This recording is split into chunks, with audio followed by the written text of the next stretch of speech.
Here's the audience. Alright, try to get that centered on me.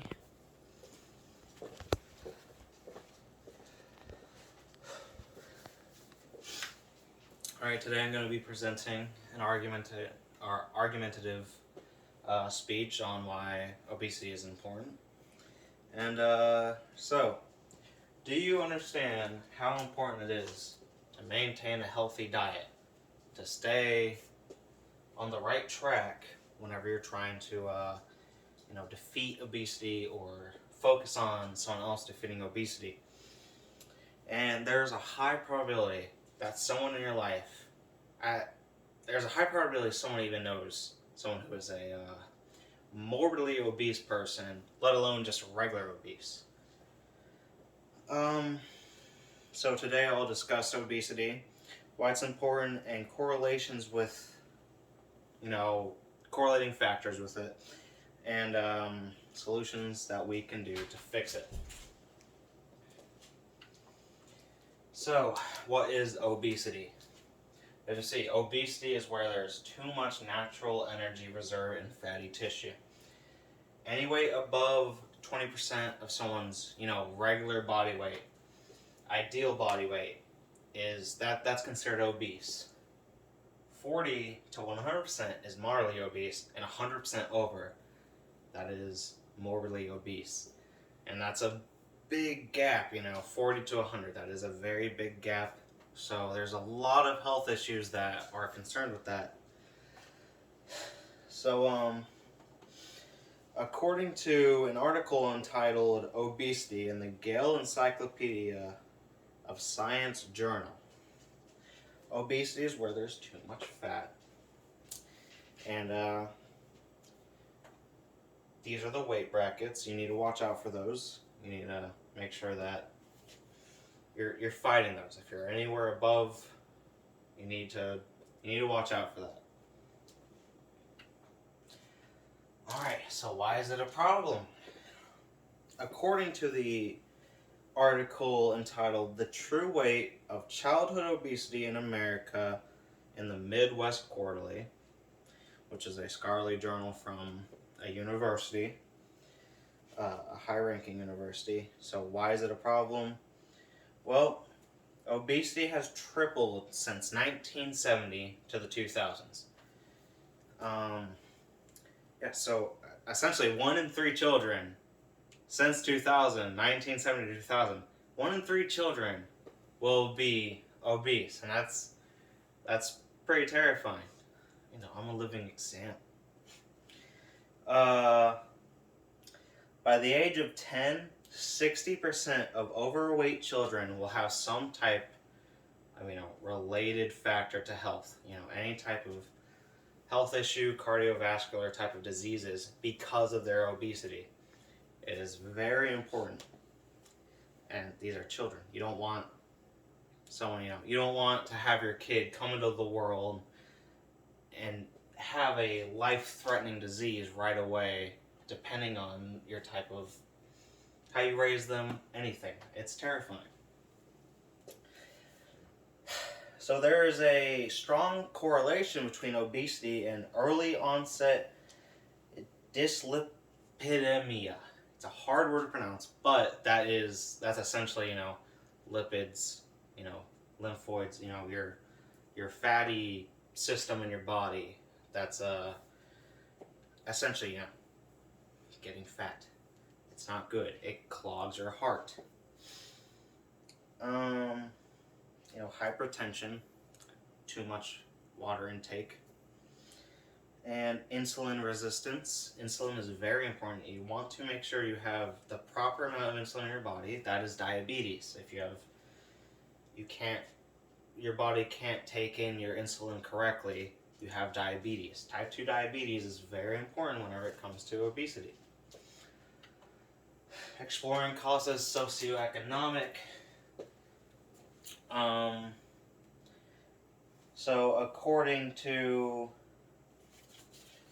Tracking and Risk of Abdominal and General Obesity in Children between 4 and 9 years of age, it's a longitudinal study, and it's made by the BMC Pediatrics Journal. Uh, it so the study conducts that people of lower socioeconomic backgrounds tend to be the more overweight people, the more obese people. They're not used to, you know, people of lower economic status don't really know how important it is to watch your diet, and they sometimes kind of have to buy whatever they can to eat to survive, But those are usually the people who are affected by obesity the most. Socioeconomic status matters a lot, and usually the lower end are the obese people. It also mentions that it increases rapidly with age. So if you start obese, you're born with a horrible case of obesity. The older you get, the more rapidly it increases. It's going to keep going up. You have to know to fight it while it's early. It's important. You got to fight it early. And, all right. So, correlations. Similar to the last slide, correlations, socioeconomic correlation, but there's a few more.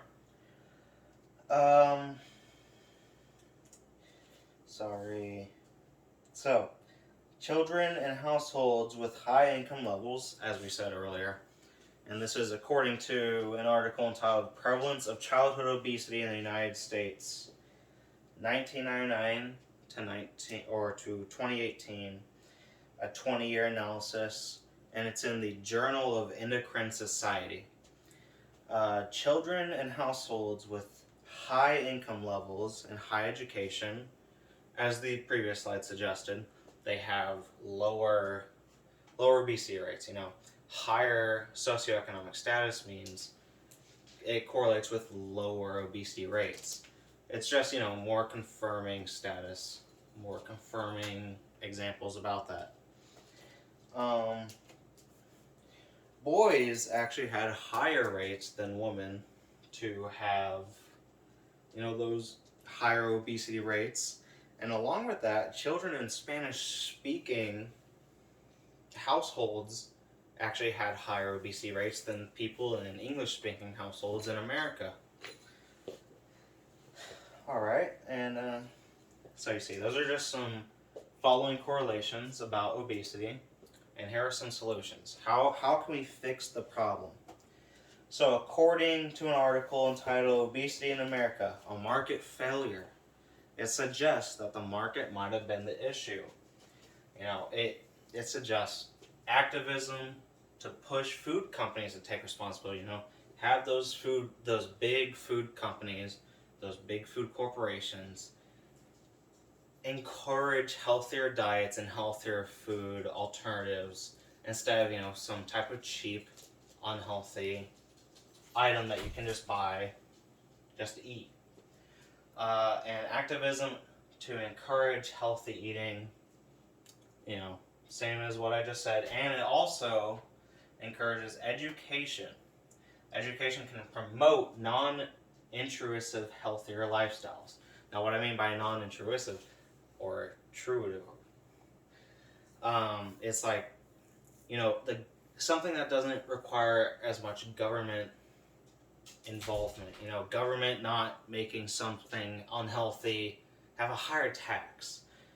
As long as we're educated, you don't have to have the government kind of take over in that field. You can focus on just getting healthier things. The government doesn't have to tax higher foods or lower foods, better foods, worse foods. It's the all-inclusive action. And also, early motherhood plays a role in childhood obesity. What is the mother doing while they're pregnant, after they have the baby? That highly, highly, highly indicates how the child might end up to be. Are you giving the child high fatty foods, high protein foods whenever, they're sleeping often, high sugary foods? Is the mother working out? What is the mother intaking? That stuff plays high roles into how you're eating. And conclusion and call to action. The conclusion, obesity, it's a global issue. Everyone around the world is focusing on it. Everyone in the world knows someone who has some type of obesity, and everyone in my own audience knows someone who has obesity. And childhood obesity is the biggest factor to overwhelming obesity status. If you're obese as a child, chances are you're going to have it for a long time. You have to really focus on it. Our call to action. Raise your voice and be heard, Focus on trying to get those companies to do what they should do. Promote healthy lifestyles, promote proper dieting, promote education. We need to have more educated, discussions about obesity. It is important. It is rising rapidly. We need to fight it whenever we're young. And give children the chance to live longer before they even get born. Kids will get born, and depending on what the mother does, they might not have a long lifestyle. If the mother doesn't care, they could get born with a lot of health issues. So that's my speech. Thank you, everyone. Kristen Whalen. And thank you. The audience. Yeah, right.